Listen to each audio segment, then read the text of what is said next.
जय श्री राम। दोस्तों, आम जिंदगी में कई बार हम देखते हैं कि विवाह के बाद वर वधु को या वधु वर को कह रही होती है कि तुमसे शादी करने से पहले तो मेरी ज़िंदगी स्वर्ग थी और जब से तुमसे शादी हुई है जीवन में उतार चढ़ाव बढ़ गए। मैंने तो यहाँ तक देखा है कि विवाह के 6 महीने बाद लड़के का एक्सीडेंट होता है तो भी लड़की को दोष दिया जाता है कि तुमसे विवाह हुआ है, शायद इस वजह से इसका एक्सीडेंट हो गया।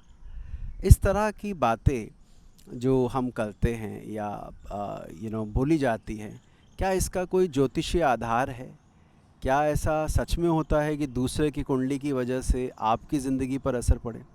आज हम इसी बारे में जानेंगे। तो और विलंब नहीं करते, आरंभ करते हैं आज की यात्रा।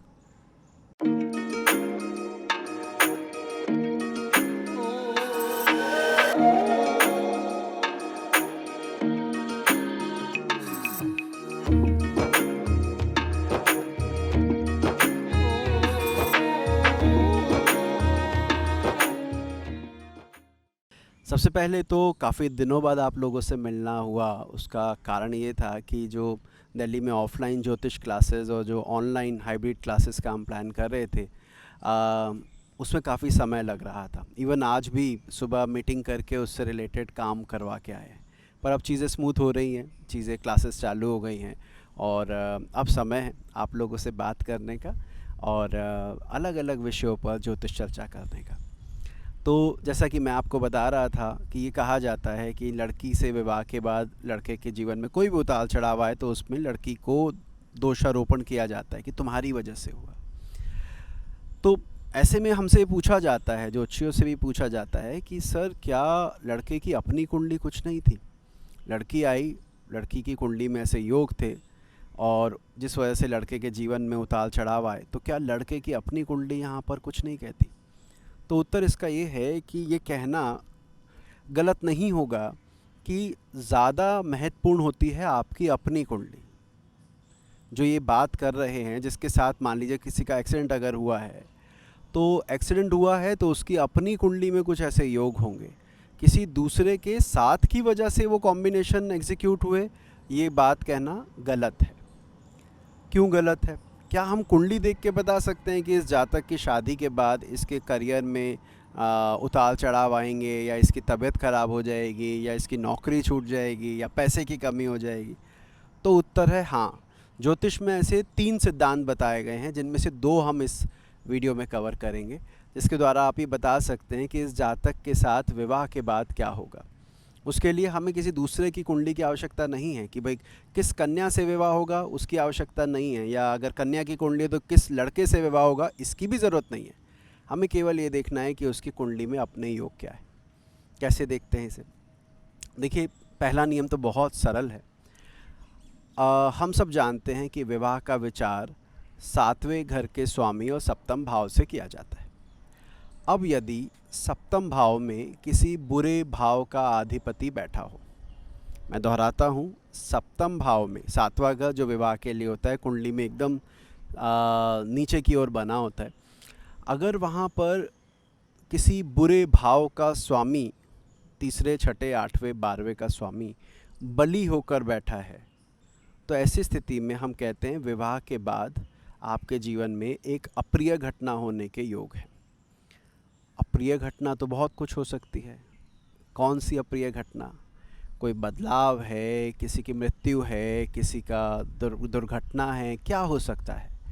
तो इसके लिए हमें 2 चीज़ों पर ध्यान देना होता है कि पत्रिका में जिस भाव का वो अधिपति है, वो भाव में कौन सी राशि है। एग्जाम्पल के लिए, यदि आपकी पत्रिका में अष्टम भाव का स्वामी 7वें घर में बली बैठा हो, एग्जाम्पल के लिए कर्क लगन लेते हैं।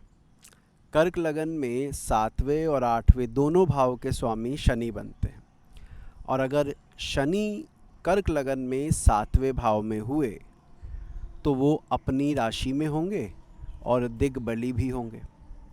ऐसी स्थिति में कर्क लगन के जातक जिनके सप्तम में शनि विराजित हो, उनके जीवन में विवाह के 18 महीने के भीतर कोई अप्रिय घटना, जैसे किसी रिश्तेदार के जाना, किसी अपने को खोना, अचानक से घाटा हो जाना, सब कुछ सही चलते हुए कार्य में एकदम से गिरावट आ जाना जिसमें उसका कोई रोल ना हो, उसकी संभावना बनती है। अब ये कर्क लगन की कुंडली तो आपकी है, जातक की स्वयं की है। ऐसे में जिससे भी उसका विवाह होता है उसको दोष देना कि अरे तुम आई तो उसके बाद मेरे जीवन में बुरी घटना घटित हुई, ये सही नहीं है। अब इसका ये भी मतलब है, इसको ध्यान से सुनेगा, बहुत महत्वपूर्ण बात है ये, कि हमारा विवाह ऐसा क्यों कहा जाता है कि जोड़ियाँ स्वर्ग में बनती है। इसका एक लॉजिक ये भी है कि अगर आपकी कुंडली में कोई योग होना लिखा है ना, तो आपको जीवन साथी भी वही मिलेगा जो उस योग को सपोर्ट कर रहा हो। मेरी बात समझ रहे हैं कि भाई अगर मैं कहूँ एक इंडिविजुअल की कुंडली में ये दिखता है कि आपके शादी के बाद कोई अप्रिय घटना होने के योग है, तो उसके जीवन साथी की कुंडली में भी ये दिखेगा कि हाँ, विवाह के बाद इसके पति या इसकी पत्नी को इस तरह की घटनाक्रम से गुजरना पड़ेगा। पर अगेन हम उसको दोष नहीं दे सकते। दोष तो हमारी पत्रिका का है, हमारे पूर्व जन्म के कर्मों का है, जो ऐसी पत्रिका हमें मिली जिसमें इस तरह की घटना होना लिखा था। इसी प्रकार यदि तीसरे भाव का स्वामी बली होकर सप्तम में बैठा हो, तो विवाह के उपरांत आपकी ट्रांसफ़र होने के योग बन जाते हैं, आपकी पोस्टिंग कहीं और हो जाती है, जॉब में चेंज आ जाता है। आप में से जो अभी सुन रहे हैं वो सब बताइएगा कि जिन जिन की कुंडली में तीसरे भाव का स्वामी सप्तम भाव में बैठा है, अगर उसका संबंध मिथुन राशि से या मकर राशि से है, तो निश्चित ही विवाह के 18 महीने के भीतर विवाह होते ही आपके कार्य क्षेत्र में बदलाव होना आरंभ हो गया था। तो ये एक तरीका है ये देखने का कि विवाह के बाद आपके जीवन में किस प्रकार की घटना घटित होगी। और जो मैंने अभी नियम आपको बताया काफ़ी स्थूल नियम है। स्थूल नियम कहने का मतलब है कि इसको थोड़ा और फाइन ट्यून करने की ज़रूरत होती है। ये ऐसा एज इट इज़ अगर आप लगा के देखेंगे तो 70-80% कुंडलियों पे मिल जाएगा, लेकिन फिर भी 20-25% ऐसा रहेगा जहाँ पे घटना क्या कहूँ वैसे घटित नहीं हुई।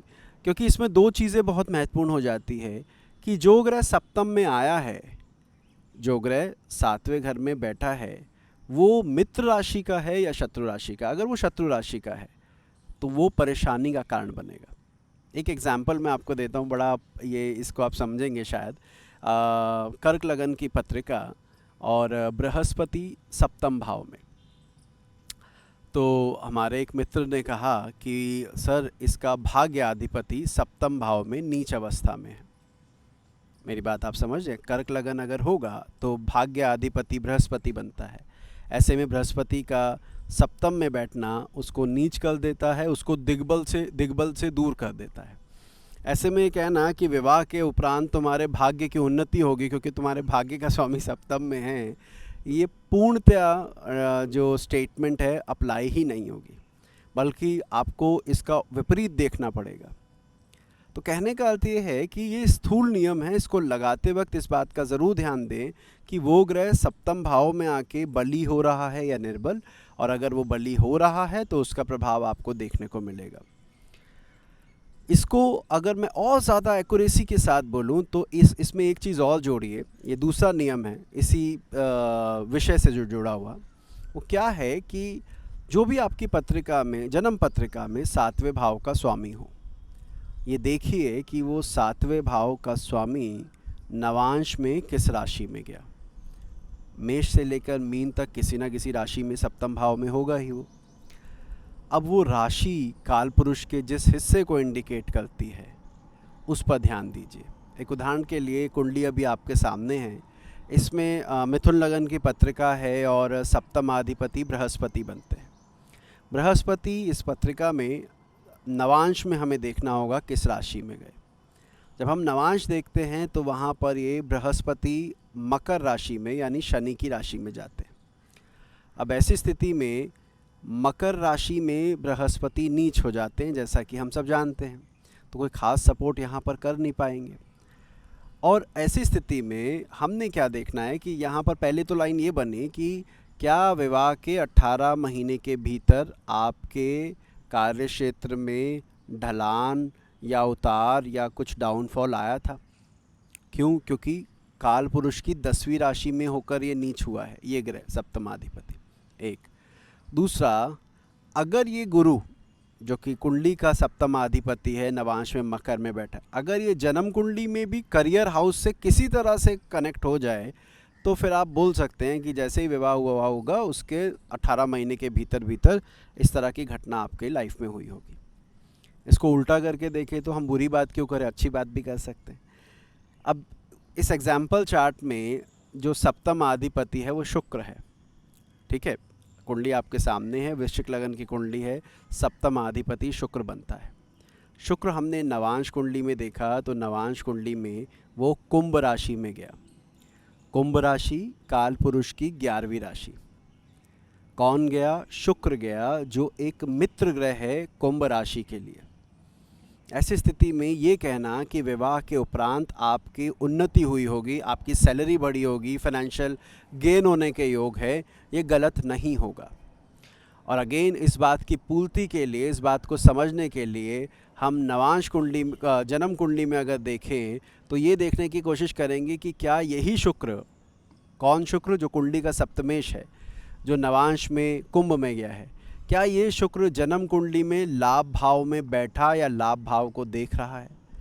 अगर दोनों में से कुछ भी लगता है तो आप निश्चिंत होकर कहिए कि विवाह के बाद 18 महीने के भीतर आपकी इनकम में बढ़ोतरी होने के योग बने होंगे। इसी प्रकार अगर चौथी राशि में जाए और कुंडली के चौथे भाव को देखे तो बोलिए मकान बनने के योग बने होंगे। पंचम भाव में सिंह राशि में जाए और पंचम भाव से संबंध बनाए तो बोलिए संतान प्राप्ति के योग बनेंगे। अब ये बनेंगे या बिगड़ेंगे, ये अगेन उस बात पर निर्भर करेगा कि वो ग्रह वहाँ के लिए मित्र है या शत्रु। जैसे अभी आपने 2 एग्जाम्पल सुने, एक में बृहस्पति मकर में गया था तो वहाँ हमने कहा कार्य क्षेत्र में गिरावट आई होगी।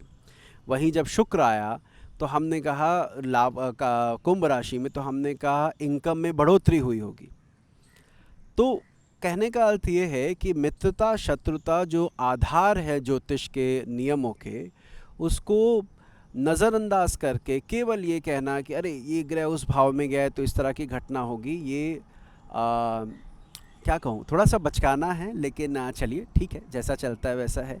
आपको ये देखना होता है कि वो वहाँ पर जाकर शत्रु मित्र में से किसके घर में है, सपोर्ट कर रहा है कि नहीं कर रहा है, उससे ज़्यादा प्रभाव मिलता है। जब ये विषय हम एक कक्षा में पढ़ा रहे थे तो एक छात्र ने सवाल पूछा कि क्या ये घटना जो हुई ये उम्र भर के लिए होगी, कितनी लंबी चलेगी, क्या इसका प्रभाव मतलब कब तक देखने को मिलेगा। तो जो मैंने सीखा उस आधार पर ये है कि 18 महीने यानी 1.5 साल की अवधि आप लेके चलिए किसी भी घटना के होने के साथ।